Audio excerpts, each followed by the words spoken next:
Alchemist used to be a diamond dungeon in the kingdom of Endelcia, and Marilla was never particularly special. But her skills were put to the test one fateful day when a horde of monsters came stampeding from the nearby forest. In a desperate attempt to escape the horrors, the young alchemist put herself into suspended animation that lasted a little longer than she planned, an entire 200 years.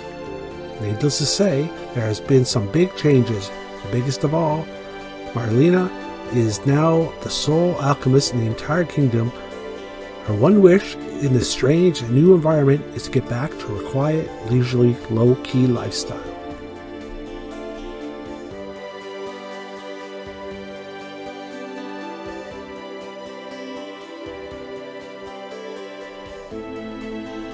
The manga, The Alchemist Who Survived, now dreams of a quiet city life. Unwieldy title aside, The Alchemist Who Survived is one of the more interesting manga fantasies that come out recently.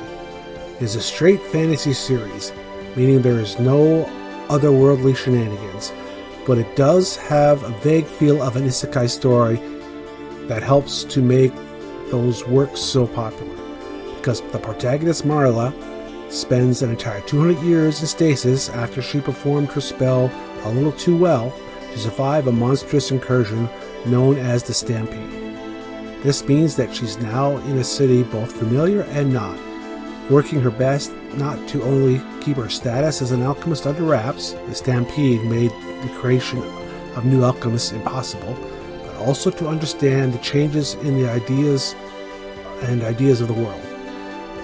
She manages to do this while still coming off as a 16-year-old girl who isn't particularly special or chosen one-y is a major strength. Despite Marilla being the protagonist, most of the action of this manga revolves around the side characters.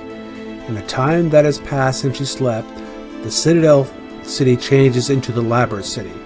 It was due to the appearance of a giant labyrinth beneath it. And until the labyrinth is conquered, the city will be unable to generate new alchemists or reliably sustain a thriving human community. Therefore, defeating the dungeon is a major factor of many of the city's inhabitants.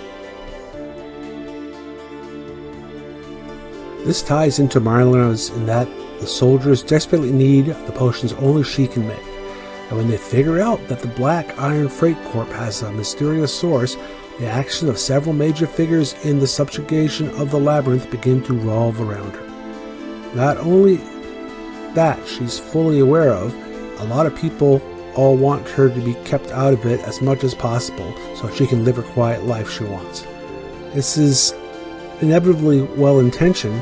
It does smack a bit of a monopoly, so it's nice that she has included a magic contract device which prohibits the group from selling potions from disclosing her true job.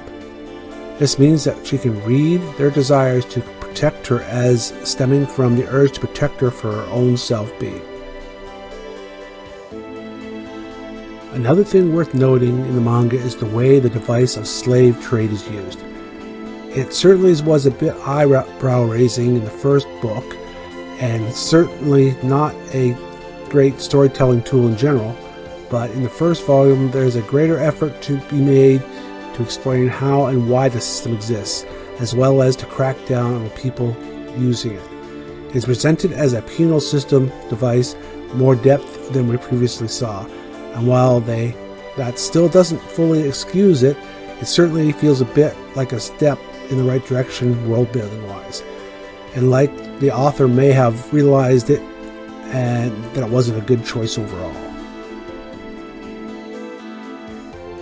It's also a bit different that the protagonist is a young female with the power of alchemy, and she's very humble and protective of that skill.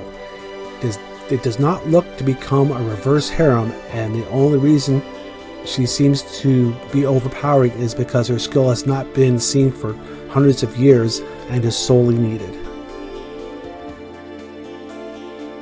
Again, the graphics are neither poor nor detailed, so you can just call it average.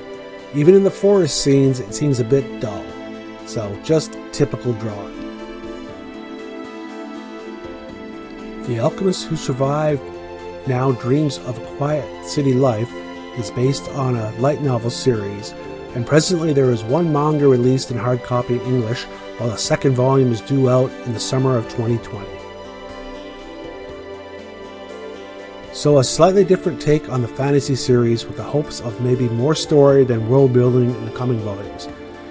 That's it for this one, and as I always said, please hit that like button, subscribe for more summary reviews of lesser known mangas.